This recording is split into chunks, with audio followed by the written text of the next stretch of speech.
Hi friends, welcome to Tanvika kitchen. ఈరోజు మన వీడియోలో మంచి రుచికరమైన చేపల పులుసుని సింపుల్గా టేస్టీగా ఎలా చేసుకోవాలో చూపించబోతున్నాను.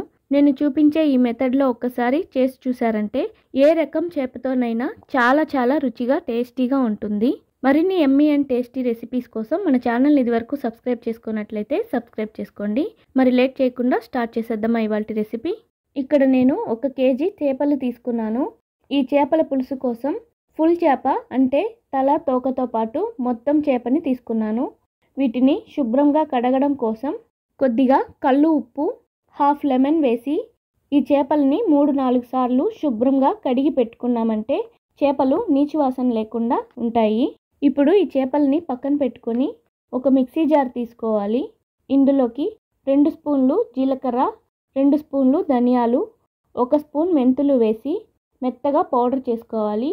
ఈ ఇంగ్రీడియంట్స్ని వేయించిన అవసరం లేదు, అలాగే వేసి పొడి చేసుకోవాలి. చూసారా, ఇలా మెత్తగా పొడి చేసుకొని పక్కన పెట్టుకోవాలి. ఇప్పుడు 100 గ్రాముల చింతపండుని బాగా నానపెట్టి తర్వాత ఇలా చింతపండు నీళ్ళని 500 ml దాకా తీసి పెట్టుకోవాలి. ఇప్పుడు స్టవ్ పైన వెడల్పాటి ప్యాన్ పెట్టుకొని ఇందులో 4 స్పూన్లు నూనె వేసుకొని నూనె వేడెక్కాక 1 స్పూన్ ఆవాలు వేసి చిటపటమన్నాక దంచి పెట్టుకున్న తెల్లగడ్డ డబ్బాలు 15-20 దాకా వేసుకొని ఇందులోనే 4 పచ్చిమిర్చి 2గా కట్ చేసి వేసుకొని 1 నిమిషం పాటు వేయించుకోవాలి. ఇవి వేగాక 3 ఆనియన్స్ని చిన్న ముక్కలుగా కట్ చేసి వేసుకొని ఆనియన్స్ బ్రౌన్ కలర్ వచ్చేంత వరకు వేయించుకోవాలి. ఆనియన్స్ కొద్దిగా వేగాక కొన్ని కరివేపాకులు కూడా వేసి వేయించుకోవాలి. చూసారా, ఆనియన్స్ ఇలా గోల్డెన్ కలర్లోకి వచ్చాక 2 టమాటాలని ఇలా ప్యూరీ చేసి వేసుకొని ఇలా కలుపుతూ టమాటా ప్యూరీ బాగా వేగి నూనె పైకి తేలేంత వరకు కలుపుతూ వేయించుకోవాలి. టమాటా ప్యూరీ వేగాక దీనిలో 2 స్పూన్లు కారం, రుచికి తగినంత సాల్ట్, ముందుగా మనం వేయించి పొడి చేసుకున్న ధనియాలు జీలకర్ర పొడి వేసుకొని అలాగే హాఫ్ స్పూన్ పసుపు వేసి వేయించుకోవాలి. పసుపు వేసిన క్లిప్పింగ్ మిస్ అయిందండి, కాబట్టి హాఫ్ స్పూన్ పసుపు వేసుకొని వేయించుకోండి. ఇలా వేగిన తర్వాత చింతపండు రసాన్ని పోసుకోవాలి. అలాగే ఇందులో మరొక గ్లాస్ నీళ్లు పోసుకొని మొత్తం అంతా బాగా కలిపి 7-8 నిమిషాలు మీడియం ఫ్లేమ్లో పులుసుని బాగా ఉడికించుకోవాలి. పులుసు ఇలా బాగా ఉడికేటప్పుడు ఒకసారి ఉప్పు కారం సరిపోయిందో లేదో చెక్ చేసుకొని సాల్ట్ కానీ ఇంకా కారం కానీ సరిపోలేదు అనుకుంటే ఇంకాస్త వేసి మరొక 2-3 నిమిషాలు ఉడికించుకోవాలి. 7-8 నిమిషాలకు పులుసు బాగా ఉడికి కొద్దిగా చిక్కబడుతుంది. చూసారా, ఇలా పులుసు కాస్త చిక్కబడ్డాక ఇందులో చేప ముక్కలని వేసుకోవాలి.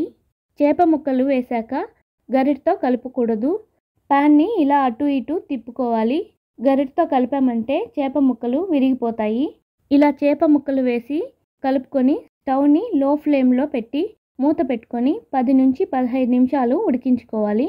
మధ్యలో ఒకసారి మూత తీసి ఇలాగే ప్యాన్ని అటు ఇటు కదుపుతూ మిక్స్ చేసుకోవాలి. ప్యాన్ని అటు ఇటు కలుపుతూ మిక్స్ చేసుకొని మళ్ళీ మూత పెట్టి ఉడికించుకోవాలి.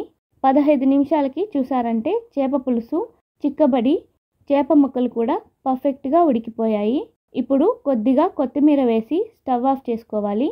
మరి చూసారు కదండి, చేపల పులుసు చూస్తూనే తినాలనిపించేలా ఉంది కదూ. ఇలా చేసుకున్న చేపల పులుసుని పూర్తిగా చల్లారాక కానీ 4-5 గంటల తర్వాత కానీ తిన్నామంటే మరింత రుచిగా ఉంటుంది. ఇదే చేపల పులుసుని ముందు రోజు చేసి పెట్టుకొని మరుసటి రోజు తిన్నామంటే చేపల పులుసు రుచి అద్భుతంగా ఉంటుంది. మరి ఈ వీడియో కనుక మీకు నచ్చినట్లయితే మీ ఫ్రెండ్స్ అండ్ రిలేటివ్స్కి షేర్ చేయండి.